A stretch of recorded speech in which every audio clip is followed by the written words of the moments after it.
लेकिन जब इसी भारत की भूमि पर, आध्यात्मिक भूमि पर सिकंदर का आगमन होता है तो सिकंदर को लगता है कि यह कोई दिव्य भूमि है, तो एक गुरु का सानिध्य मिलता है, सीधा साधा व्यक्ति का सानिध्य मिलता है।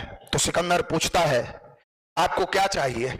गुरु कहते हैं मैंने आपको गुरु मान लिया है, बताइए गुरुदेव आपको क्या चाहिए? गुरुदेव कहते हैं मैं जो मांगूंगा वो तुम दे दोगे? सिकंदर कहता है मांग कर देखिए ना, जो मांगिएगा दे देंगे। सिकंदर से कहते हैं दुनिया से एक ऐसे व्यक्ति को ढूंढ के लाओ जो मस्त होकर जीता हो। अब आपसे कहे कि कुछ मांगेंगे दीजिएगा, आप कहिएगा जी बताइए। लॉज से एक लड़का ढूंढ के लाओ जो मस्त होकर जीता हो। आपको लगेगा इतना पटना में लड़का है, कम से कम 12-15 लाख तो है ही, एक मिल नहीं जाएगा। सिकंदर को लगा जो आधा साम्राज्य को, आधे देश को जीतकर अपना साम्राज्य बना लिया है, एक व्यक्ति ढूंढना कौन बड़ी बात है। सिकंदर निकला, घर से निकला तो अपने सैनिकों के बीच में कहा मुझे एक व्यक्ति ऐसा ढूंढ के लाओ जो मस्त होकर जीता हो, जो एकदम खुशहाल इंसान हो। मंत्री सबको भी लगा ये कौन बड़ी बात है, कहीं जाएंगे उठा लाएंगे, आपको भी लगता है जाएंगे अब बड़ा सा बिल्डिंग देखेंगे आप करके ले आएंगे ना, सब खोखा है, बिल्डिंग नहीं है, इसके पीछे बहुत जाल है। आप खाली मकड़ा के जाल साफ कर रहे हैं, ओरिजिनल जाल तो आपके अंदर बस बैठा है, और ओरिजिनल जाल तो आपके अंदर बना हुआ है, जो आपको हर दिन मार रहा है, हर दिन तड़पा रहा है, हर दिन रुला रहा है। गया सब, सोचा कि सीधा साधा गरीब परिवार में जाएंगे, लोग वहां मस्त होकर जीते हैं। साथ में सिकंदर भी गया देखने की मिलता है कि नहीं।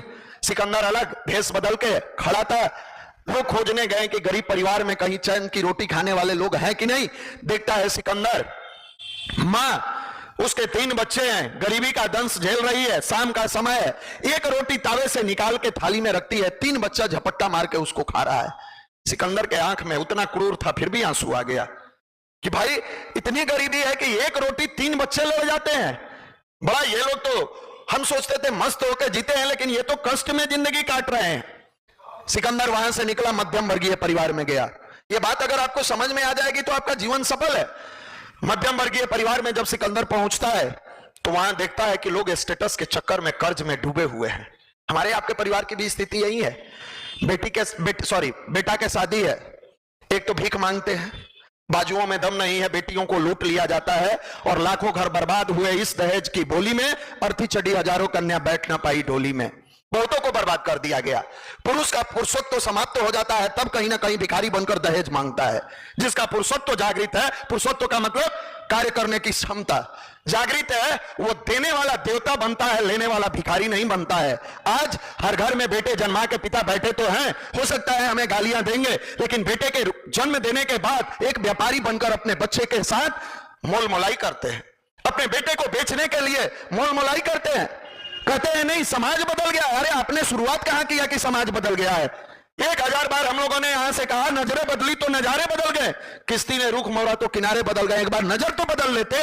कोई बात नहीं, हमने अपनी बेटी के लिए दिया, अपने बहन के लिए दिया। मैं पहला व्यक्ति होऊंगा जो सामने किसी से 1 रुपया नहीं मांगूंगा, नहीं मांगूंगा। हमारे गायत्री परिवार के बहुत सारे भाई करते हैं, बहुत सारे भाइयों ने इस एग्जाम्पल को सेट करके अपने जीवन में दिखाया, लेकिन लोगों को समझ में नहीं आता है। आज मध्यम वर्गीय परिवार इसलिए दुख में है कि स्टेटस दिखाने के चक्कर में अपने आप को बर्बाद कर लिया है, अपने आप को बर्बाद कर लिया। पैसा नहीं है फिर भी बेटी के ब्याह में 3 गुना खर्चा करेंगे, जमीन बेच के करे, जेवर बेच के करे। चलो वहां तक मान लिया, बेटा के ब्याह में भी खेत बेच के लोग नाच करता है यहां के लोगों का, माफ करिएगा।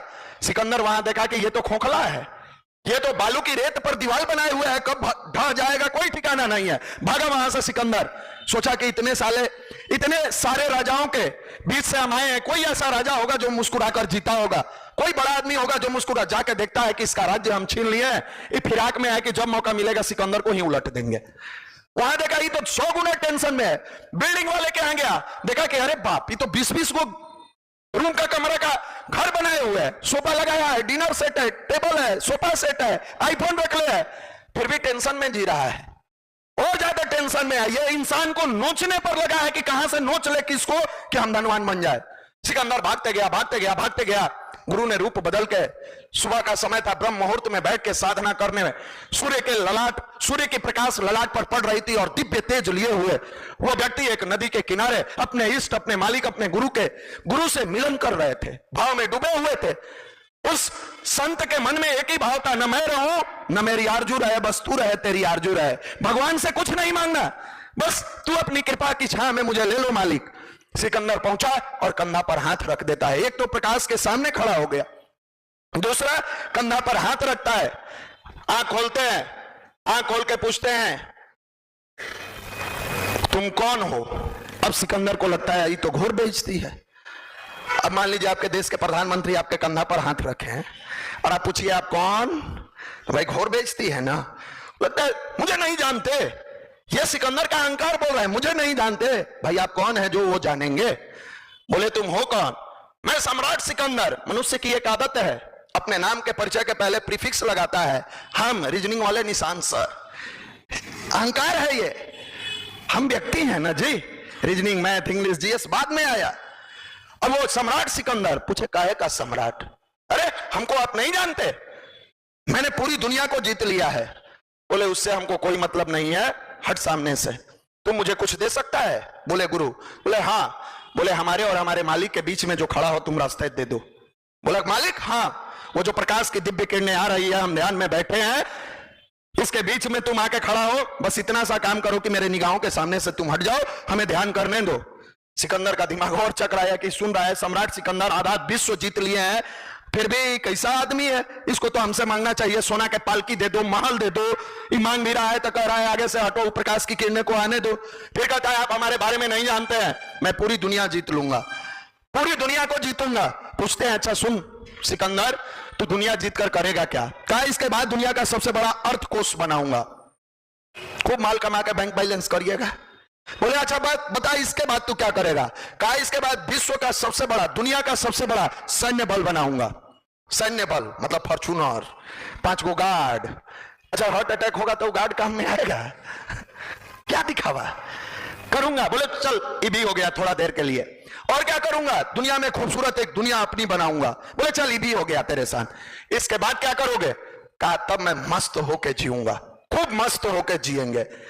सुन सम्राट, काहे का तू सम्राट है मुझे समझ में नहीं आ रहा है, तुमको तो अब सिकंदर कहने में भी मुझे शर्म आ रहा है। देख मेरी तरफ। क्या देखो। बोला ना मेरे पास तेरे जैसा सैन्य बल है, ना आधे विश्व को जीता हूं, ना अर्थ कोष है, फिर भी तू अगर नहीं आता तो इस किनारे में मस्त होके जी रहा था। सम्राट सिकंदर सीधे वहां पैर पर गिरा। कहा हे महात्मा, हे साधु, हे ऋषि मुनि, मुझे मार्गदर्शन कीजिए। उसका दिमाग खुला और गिर गया वहीं शरण में, गिरते हुए, रोते हुए, पुकारते हुए कहा मुझे मार्गदर्शन कीजिए। मैं भी चाहता हूं पूरी दुनिया जीतूं। संत कहते हैं हम लोग भी चाहते हैं कि इस विश्व का एक एक नागरिक पूरी दुनिया को जीते, लेकिन तुम्हारे जीतने और हमारे जीतने में अंतर है। तो हमारी बातों को मानेगा तो तुम सिकंदर नहीं विश्व विजेता सिकंदर कहलाओगे। बोला महात्मा मार्गदर्शन कीजिए।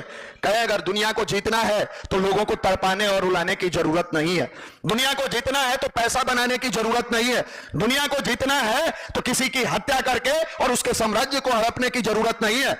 जिस दिन तुम अपने मन पर विजय प्राप्त कर लिया पूरे विश्व का विजेता बन जाओगे, क्योंकि मन के हारे हार है और मन के जीते जीत। मनुष्य अगर बर्बाद होता है तो इसी मन के कुविचार के कारण अहंकार आता है, और इसी मन के सद्विचार के कारण संस्कार आता है।